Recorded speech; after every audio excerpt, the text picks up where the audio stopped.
Don't let her make decisions. She's too old to understand. Those words weren't whispered. They were said right there at the foot of my hospital bed, as if I couldn't hear, as if I wasn't even present in my own life. Hello, my name is Agnes Whitford, and I'm 74 years old. Before I begin this story, I'd like to ask, where are you watching from? Let me know, because stories like mine aren't just mine. They belong to every person who's ever felt underestimated, dismissed, or treated like a burden simply because of age. Now, let me take you back to the moment everything shifted. I was in the hospital for what was supposed to be a routine procedure, a hip treatment. Nothing life-threatening, nothing that would have stripped me of my sense of self. I was alert, clear-headed, and very much aware of what was happening around me. Yet the way my son Daniel and his wife Marlene behaved, you'd think I was already halfway gone. The nurse had come in with a clipboard, asking me to review some consent papers. Nothing complicated. Standard forms you sign before they move forward with a procedure. I had the pen in my hand when I heard Marlene's sharp whisper, meant only for the nurse, but echoing loud enough for me to catch. Don't let her make decisions. She's too old to understand. The nurse looked awkward, glancing between me and them, as though I'd suddenly vanished from the room. Daniel chimed in, his voice heavy with the kind of false patience he often used when speaking to me these days. Yeah, Mum gets overwhelmed with this kind of stuff. It's better if we handle it. Handle it. The way you handle a broken appliance or a piece of property. Not a person. Not me. I set the pen down slowly and looked at them.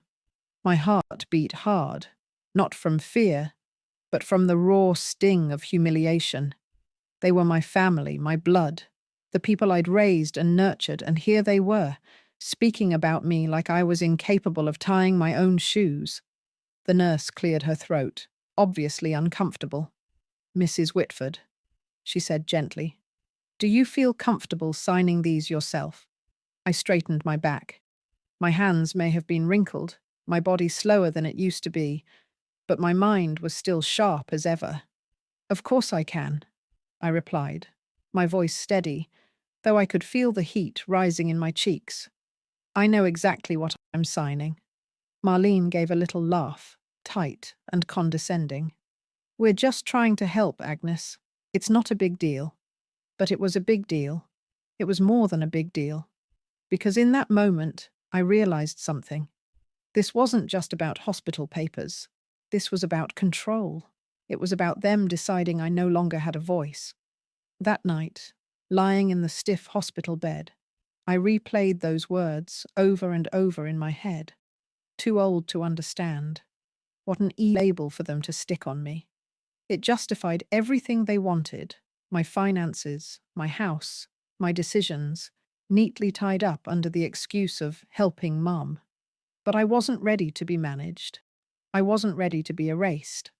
The truth is, Daniel and Marlene had been circling around this for months, maybe even years. They'd drop hints about how much work it was for me to keep up with the house. They'd offer to take over paying bills, so I wouldn't have to stress. They even suggested I move in with them, which on the surface might sound generous, but I knew better. They wanted access. Access to my bank accounts, my property, the little nest egg I'd spent a lifetime building.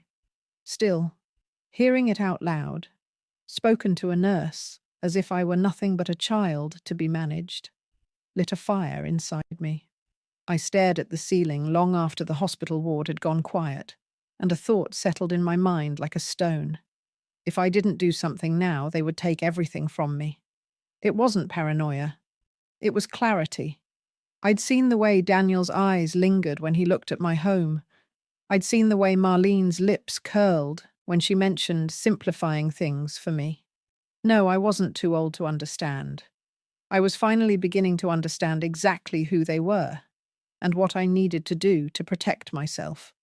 That was the night I made a silent promise to myself. I would not let my children strip me of dignity, of voice, of control. I had carried them through sleepless nights, put food on their plates when I often went without, and fought for them to have the lives they now enjoyed.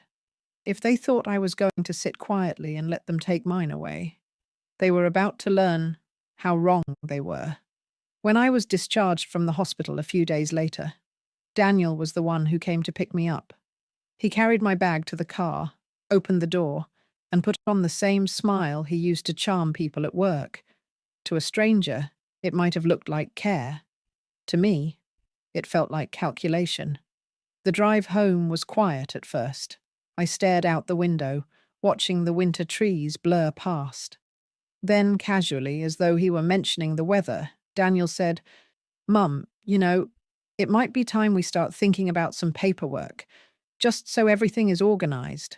You shouldn't have to worry about bills, taxes, or all that confusing stuff." I didn't answer right away. My fingers twisted in my lap. Finally, I said, "I've been paying my own bills for over 50 years. I think I can handle a few more." His jaw tightened, but he kept his voice calm. "It's not about handling it. It's about convenience. For you." The word convenience sat heavy in the car. I knew who it would really be convenient for, and it wasn't me. 2 days later, Marlene showed up at my house with a folder.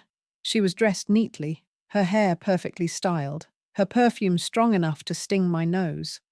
She carried the folder like it was nothing more than recipes she wanted me to try.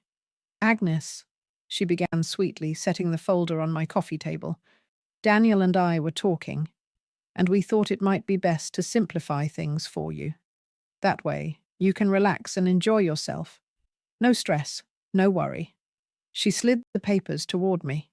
I didn't even have to read the header to know what they were. Durable power of attorney. I looked at her, trying to keep my expression neutral. "What exactly do these papers do?" "Oh, nothing complicated," she said, waving her hand like it was all routine. "It just lets Daniel handle your finances, property, medical choices, the boring details. You won't have to lift a finger." I raised an eyebrow. "So I won't have to lift a finger? Or have a voice?" Her smile faltered for the briefest second. Then it returned, too bright, too rehearsed. "You'd still have a say, of course. It's just smoother this way." I didn't reply. I opened the folder, not to read it. My eyes skimmed past the dense paragraphs, but to buy myself time. And as I pretended to scan the words, my mind went back to a dozen smaller incidents over the last few years. Like the time Daniel borrowed my car for a weekend and returned it with scratches, insisting I must have forgotten where I parked it. Or when Marlene asked to hold on to one of my credit cards for emergencies and somehow racked up charges at boutiques I'd never stepped foot in. Or when Daniel suggested selling my old piano, saying it took up too much space, though I knew Marlene had her eyes on the cash it would bring. Piece by piece, they'd been testing how far they could push me. And now, here it was, the final push. I closed the folder gently and set it back on the table. "I'll think about it," I said. Marlene leaned forward, lowering her voice like we were conspiring together. "Agnes, you don't need to think about it. Everyone does this eventually. It's safer, smarter. Don't let pride get in the way." Pride. That's what she thought this was about. Pride? I smiled thinly. "If it's as simple and harmless as you say, then you won't mind giving me time. I'll have my lawyer look it over." For the first time, her mask cracked. "Your lawyer?" she repeated. "Yes," I said, standing slowly, using my cane for balance. "Mr. Jacobs from church. He's been a friend of mine for years. I'll have him explain it to me." Marlene's face hardened. She gathered the folder with a snap, clutching it to her chest. "Of course. Whatever you want." But her voice was tight, sharp around the edges.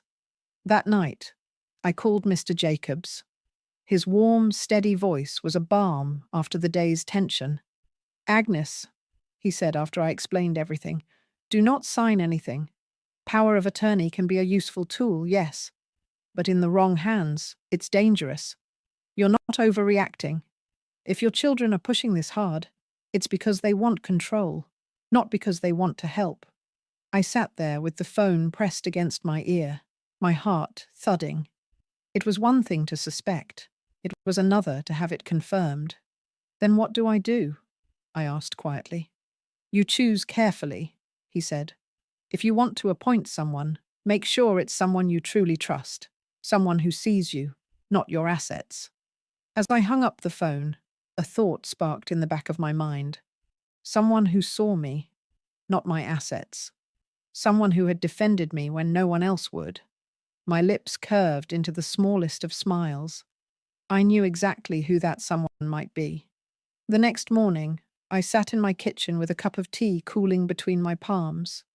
The house was quiet, the kind of quiet that pressed against your ears and made every thought louder. Mr. Jacobs' words from the night before echoed in my mind. Choose carefully. Someone who sees you, not your assets.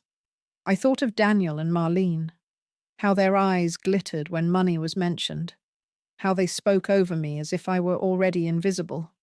I thought of my younger daughter, long gone now, and how she used to defend me against their sharp tongues. My chest ached when I remembered her laugh, the way she'd call me the strongest woman in the room. And then my mind drifted to her son, Jacob. Not my lawyer Jacob, but Jacob Jr., my 12-year-old grandson, my late daughter's boy. I remembered a moment, not long ago, when I had been fumbling with the groceries on the front steps. My cane slipped, the bags nearly spilled, and before Daniel could even bother to glance up from his phone, Jacob Jr. had rushed over. His skinny arms grabbed the bags, his face red with effort. You shouldn't have to carry this alone, Grandma, he'd said, puffing out his chest. That small gesture had stayed with me, and there was another memory, even sharper. One Christmas, Marlene had laughed about my old-fashioned way of setting the table. Honestly, Agnes, do you even know how to fold a napkin properly anymore? She had said, loud enough for everyone to hear. The table had gone quiet, the kind of silence filled with discomfort and hidden smirks. But Jacob Jr., only 10 at the time, had slammed his little hands on the table and declared, Grandma's table looks perfect. She's the smartest person I know. I could still see his flushed cheeks, the way his eyes darted nervously afterward. But he hadn't backed down. That boy had more courage at 10 than some adults have in a lifetime. When I called Mr. Jacobs back that afternoon, my voice didn't shake. I know who I want to appoint, I told him. He paused, his tone cautious. All right. Who is it? My grandson, Jacob. There was silence on the line. Then he asked carefully, how old is he now? 12. Another pause. Agnes. Legally, he's too young to act as power of attorney by himself. But his tone shifted, more thoughtful now. We could create a structure. I could serve as co-trustee until he comes of age. You'd still be in charge as long as you're capable. If anything happens, Jacob would inherit that responsibility under my guidance. A rush of relief spread through me. That's exactly what I want, I said. I could almost hear him smile through the phone. Then let's put it in writing, ironclad. They won't be able to touch it. That week, we met in his office. The walls smelled faintly of old books and polished wood, the shelves lined with neat rows of law volumes. He walked me through every line of the document. I insisted on understanding every detail, not because I doubted him, but because I wanted to look Daniel in the eye later and know exactly what I had done. We set it up carefully. I retained full decision-making power while I was sound of mind. If I became incapacitated, Mr. Jacobs would step in as trustee until Jacob Jr. reached legal age. After that, the boy would inherit not just my estate, but the authority to safeguard it. When I left the office, a weight I hadn't realized I'd been carrying slid off my shoulders. For the first time in months, maybe years, I felt like I had taken back control. That evening, Jacob Jr. came to visit with his father. While his dad chatted idly in the living room, Jacob sat with me in the kitchen, his feet swinging under the chair. Grandma, he said between bites of the cookie I'd given him, are you okay? Mum says you're, getting forgetful. I looked at him closely. His eyes were wide, open, honest, the kind of eyes you couldn't lie to. "Do I seem forgetful to you?" I asked softly. He shook his head vigorously. "No. You remember everything. You even know when I sneak cookies." I laughed, but inside, my throat tightened. That simple trust, that unshaken faith, it was more precious than any amount of money. I leaned closer, lowering my voice. "Someday, Jacob, I'll need you to help me with important things. Do you think you can do that?" His little chest puffed up again, just like the day with the groceries. "Of course I can." I placed my hand over his. Then it settled. He didn't know the full weight of what I meant. Not yet. But one day, he would. I went to bed that night, with a calm I hadn't felt in a long while. Daniel and Marlene thought they were clever, circling like vultures. They believed they would corner me, break me, and walk away with everything I had built. What they didn't know was that I had already placed my future into hands much smaller, but infinitely more trustworthy than theirs. And when they found out, I knew their carefully built tower of entitlement would come crashing down. It didn't take long for Daniel and Marlene to circle back. Their confidence had grown bolder since my hospital stay, as though they believed one brush with surgery had knocked the sense right out of me. A week later, Daniel called. His tone was light, rehearsed, the way it always was when he was preparing to get something out of me. "Mum," he said warmly, "Marlene and I want to have you over for dinner this Saturday. Just family. We can finally settle all this paperwork and move forward. No stress, no arguments. Just a smooth transition." A smooth transition. I almost laughed. They thought the transition was already theirs to control. "Of course," I said, my voice calm. "Saturday works." When I arrived, the dining table was set with Marlene's usual flair. White tablecloth, crystal glasses, candles flickering in polished silver holders. She loved creating the illusion of elegance, as though the table itself proved her importance. Daniel greeted me with a kiss on the cheek, his smile too wide, too sure. Marlene was already pouring wine, humming as if we were celebrating. "To smooth transitions," Daniel said, raising his glass once we were seated. "To family taking care of family." I clinked my glass gently against his. "Yes," I replied softly, "to family." Halfway through dinner, when the plates were cleared and the candles burned low, Daniel leaned back in his chair. He reached under the table, producing a familiar folder, the same one Marlene had brought to my house. "Mum," he said, sliding it across the polished wood toward me. "We've updated everything. All you need to do is sign, and from then on, you won't have to worry about a thing." I rested my hand on the folder, but I didn't open it. Instead, I looked at him steadily. "You're right," I said. "I don't have to worry about a thing, because everything has already been taken care of." Marlene's fork clattered against her plate. "What do you mean?" Just then, there was a knock at the door. Daniel frowned, irritated at the interruption, and went to answer it. A moment later, he returned, stiff with surprise, as Mr. Jacobs stepped into the dining room carrying a leather briefcase. The atmosphere shifted instantly. Marlene's face tightened, her smile dropping like a mask ripped away. "Good evening," Mr. Jacobs said smoothly, nodding to me. "Shall we?" I gestured for him to sit. "Go ahead," I said calmly. He opened the briefcase, pulling out a thick stack of documents, neatly bound, stamped, official. He placed them in the center of the table, directly on top of Daniel's folder. "These," he said, tapping the papers with one finger, "are the finalized arrangements for Mrs. Whitford's power of attorney and estate planning." Daniel's eyes narrowed. "That's what we're here to do," he snapped. Mr. Jacobs shook his head. "No, Mr. Whitford, that's already been done." Marlene leaned forward, her knuckles white against the table. "Already done? With who?" Mr. Jacobs didn't flinch. "With me as co-trustee, and with her grandson Jacob Jr. as the named beneficiary and eventual holder of power of attorney." For a moment, the room was silent. You could hear the faint hum of the refrigerator in the kitchen, the ticking of the grandfather clock in the hall. Then, "You gave it to a child?"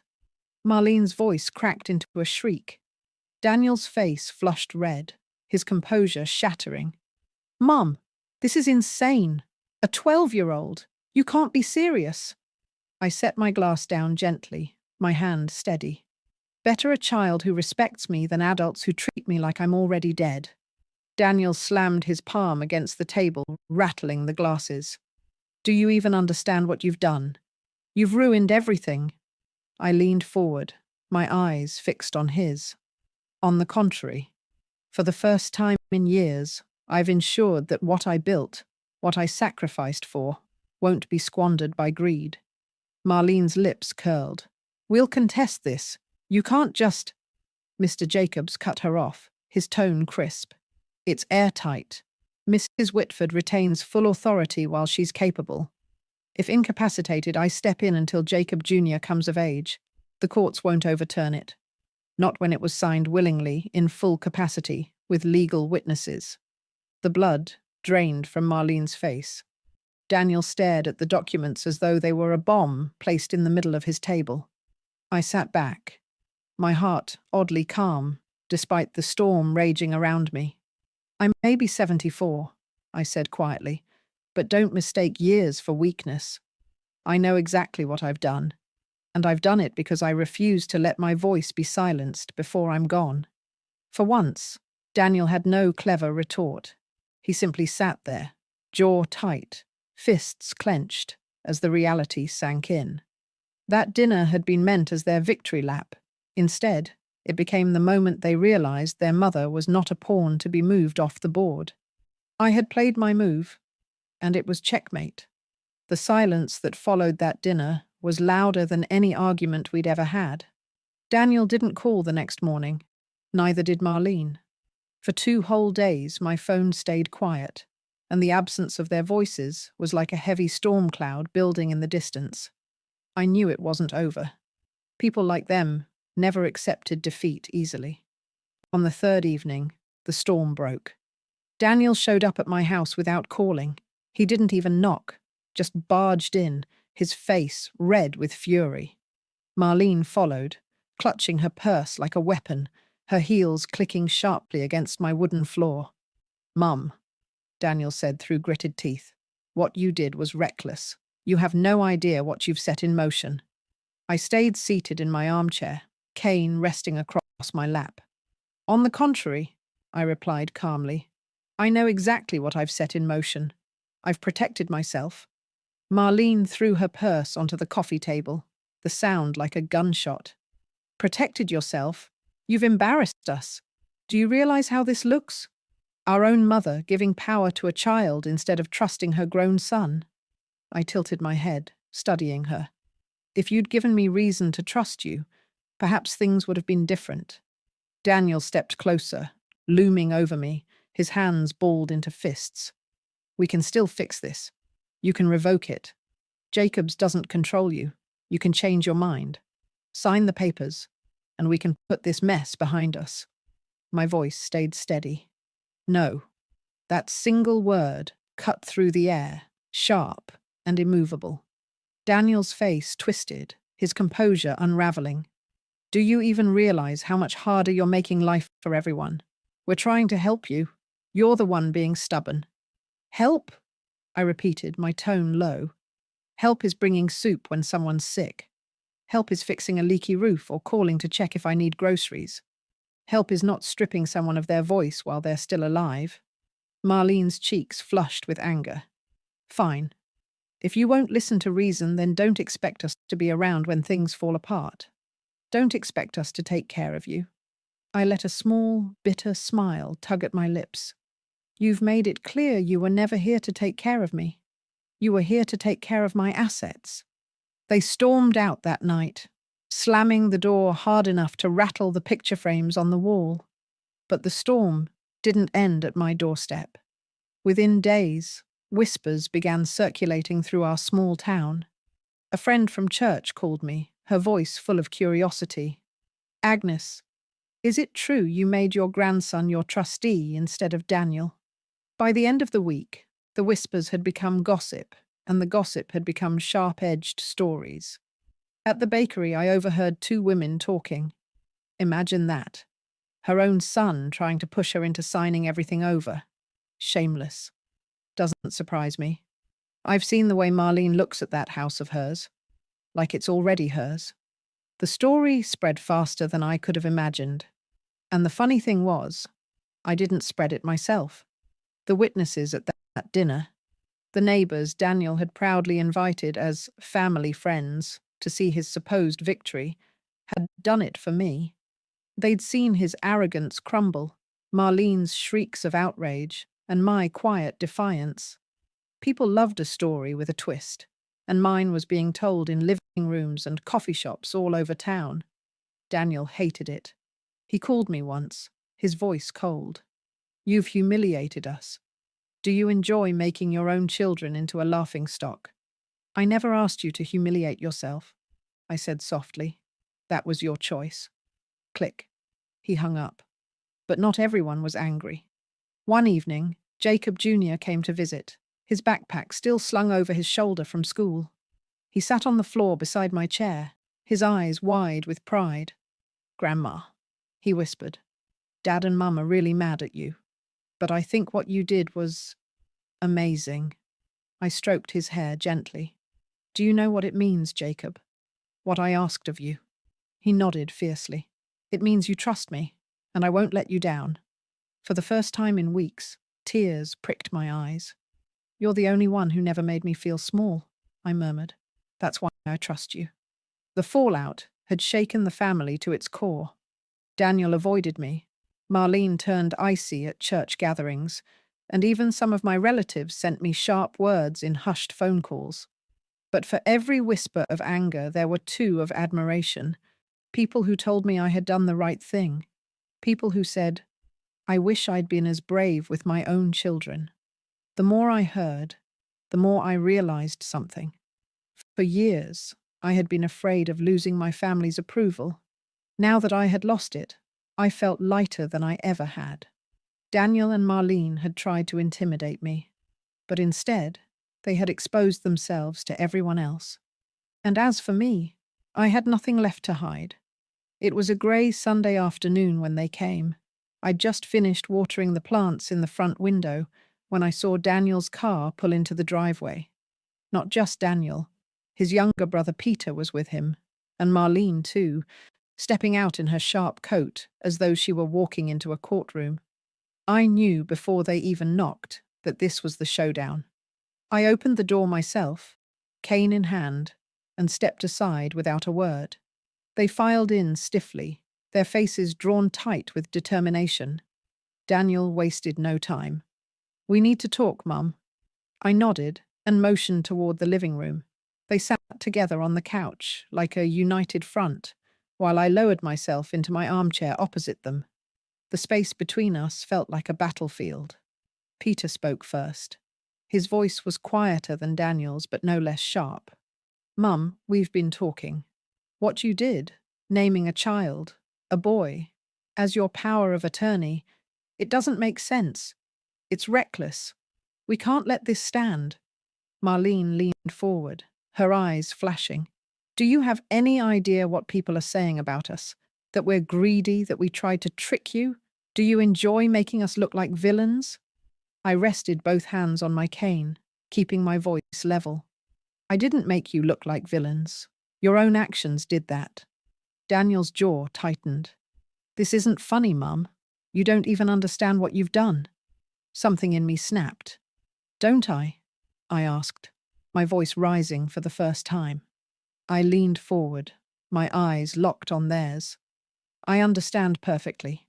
I understand that when I was in the hospital, the two of you told a nurse not to let me make my own decisions because I was too old. I understand that when Marlene brought papers to my house, they weren't about help. They were about control.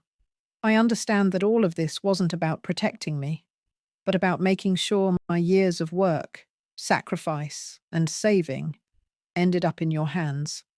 Their faces froze, but I didn't stop. Do you know what else I understand? I raised you. I worked nights, cleaned houses, and skipped meals so you could eat. I pawned my wedding ring once just so you could have a new winter coat, Daniel. I sold your father's watch, Peter, to pay your college fees when the scholarship fell through. I've given up more than you'll ever know. I tapped my cane against the floor, the sound sharp in the silence. And this is what I get in return. Not respect, not gratitude, but whispers about me being too old, papers shoved under my nose, plans for my property before I'm even gone. Marlene shifted uncomfortably, her face pale. We didn't mean it like that. Yes, you did. I cut her off. My voice was steel now.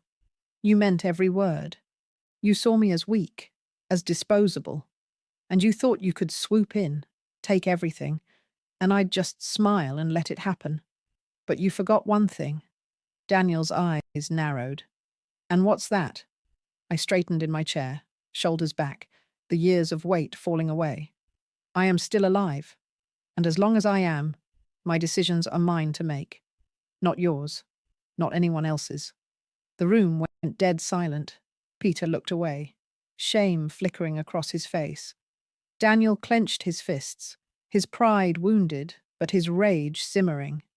Marlene's lips pressed into a thin line, her hands gripping her knees so tightly her knuckles turned white. I softened my tone then, not out of weakness, but out of truth. You know what hurts most?